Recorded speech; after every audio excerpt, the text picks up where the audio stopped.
man, I saw him in a suite last night running through another couple of sets with people, and it definitely looked like he wanted that one back, and he's coming in angry. Absolutely. But right now, it's about the first match of top 8. See the Wolves, are y'all ready? LAGGIA versus ET. This is going to be so good. LAGGIA, of course, a highly technical defensive player, plays incredibly well on the defense. ET, on the other hand, kind of like a guess monster. This guy makes you guess. He makes you guess incorrectly more often than not. He plays a little wild, too. Yeah, ET's main goal is to make you uncomfortable as much as possible, and he's willing to make himself uncomfortable to accomplish that, at least for a couple seconds.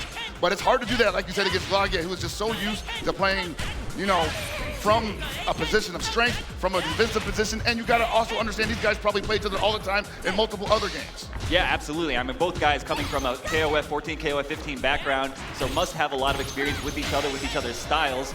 But this is a different game, Cow Pockets. It is indeed, and then right now it looks like ET might be getting the better. Ooh, as I say that, but the early drop, it is the first game of the evening. These things are likely to happen, unfortunately. Yeah, another unfortunate drop for LAGGIA. Could have taken it. Nice, finds the command grab, and that's going to be round 1 to LAGGIA in this first game of EVO Top 8. I always respect LAGGIA for being able to hold on to the game plan even after some of the spaghetti falls on the floor, and you see right there, that's a prime example of that. Nice rev guards, but gets thrown. I mean, we're seeing ET go for quite a lot of throws. Nice run under, that was so incredible. And most certainly, and also you gotta remember that both of these characters have air throws, but ET's the only one that's gonna be leaving himself hanging and vulnerable to it with these double jumps. We've gotta be careful that LAGGIA doesn't start calling him out. Ooh, that was almost punished. The counter hit on timing. That was so unfortunate for LAGGIA. He's gonna take a lot of damage. He could lose altogether. I think that's a round right there, Aru, yeah.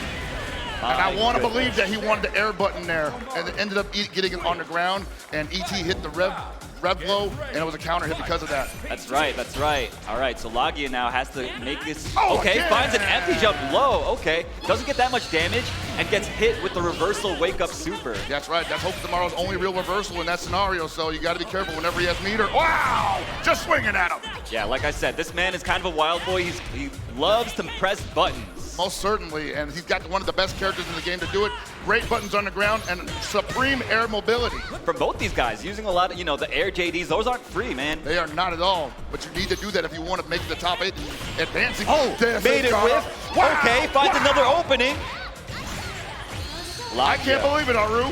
He dropped the first counter hit, gets the second counter hit. Maybe ET might want to calm down a little bit right now. Yeah, I mean, like I said, this guy, he's kind of a masher, right? Like, he likes to press buttons. Yo, I didn't want to say it, but hey, you're kind of right on that. You're kind of right. But he takes the game anyway. That was such good conditioning from ET.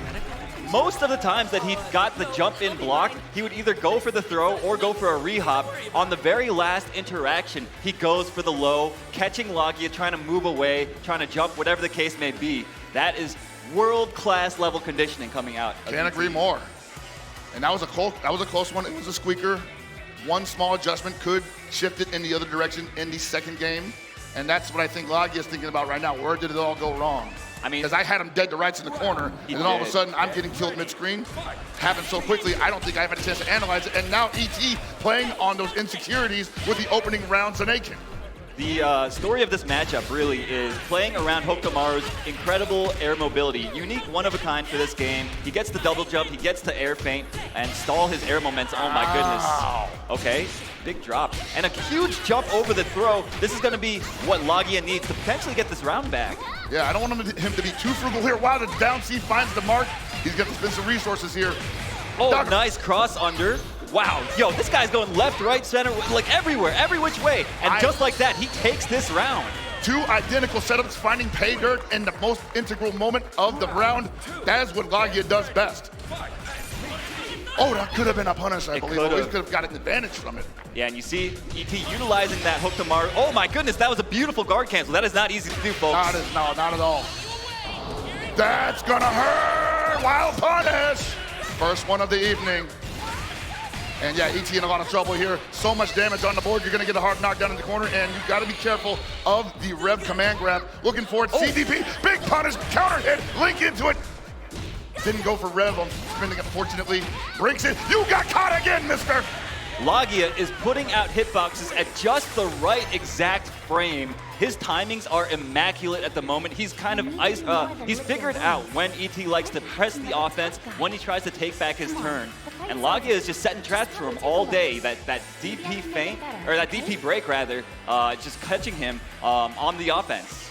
Yeah, it's such a great idea for him to be going for that the DP break, because if ET is going to possibly try to jump, if he's going to try to press a button, the worst thing it'll probably do, it'll trade or it'll just get hit. He won't be able to just defend against it if he's in the air. One thing I noticed, LAGGIA going for the rev guard almost every time that ET goes for a jump in, and that makes it so that he can't JD.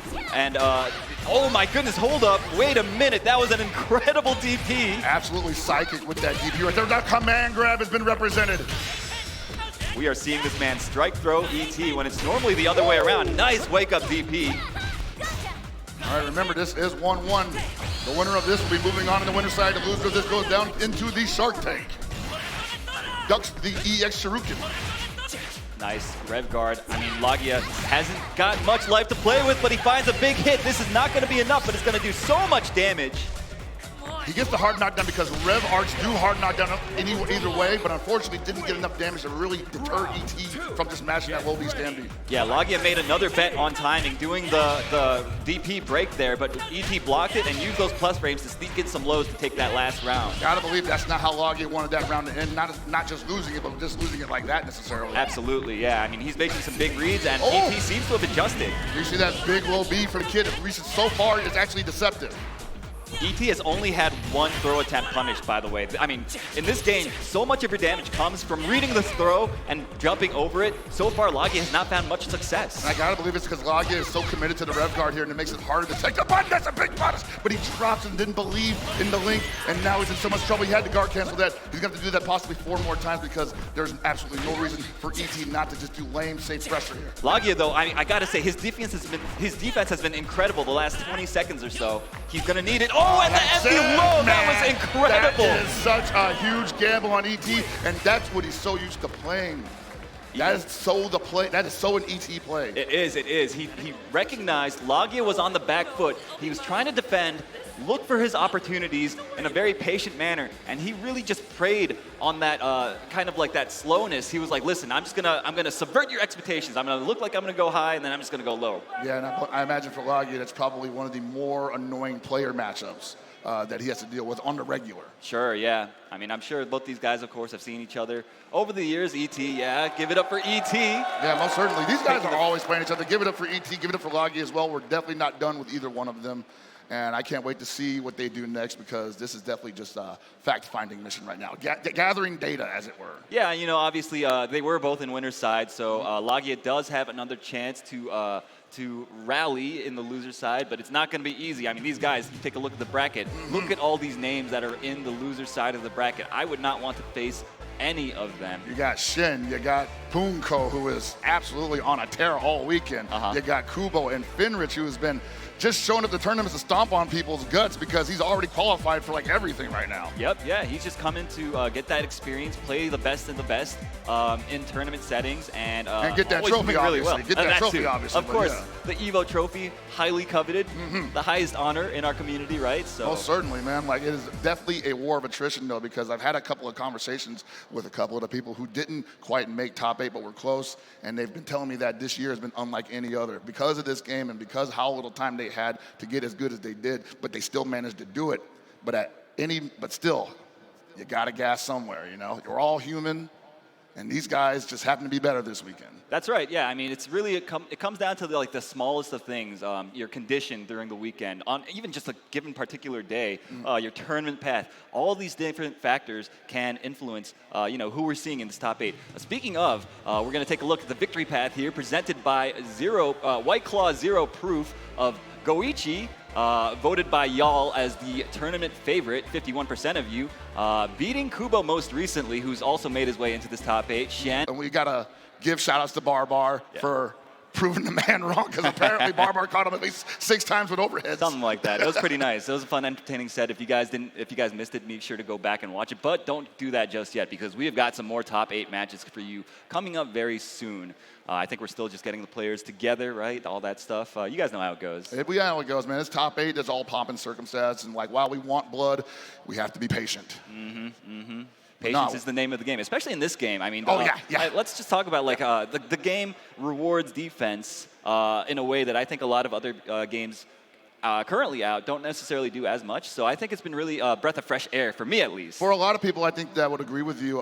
It has been a breath of fresh air because of the defensive options. But that doesn't mean that the offense is any slouch. Obviously, you have characters like Kind that seem to live and breathe on just ridiculous offense that makes people just second guess, like, hey, how am I even going to get around this? Billy Kane, obviously, another one of those characters that just forces you to play maximum City of the Wolves defensively. And speaking of those two characters, we have got Goichi and Koji KOG up on the stage. They're setting up. I think they're done with the button check. We've got Kind versus Billy. This is going to be an incredible matchup, I'm sure. Both these guys have been grinding so hard. They both want this so much. Kind, obviously, an offensive powerhouse. He sets up these orbs on the screen whenever he gets knockdowns. And basically puts you into extended pressure. It's really difficult to know when it's your turn. And this should be a pretty significant match because this, I believe, is something that we could have seen at CEO 2025, but we did not because Goichi took that one off. All right, finds the auto combo starter, gets the hard knockdown, sets up the orbs. What have we got? Goes for the overhead, and it's still his turn. Nice jump over the throw from Koji KOG. And that's something that you're going to see probably pretty early on.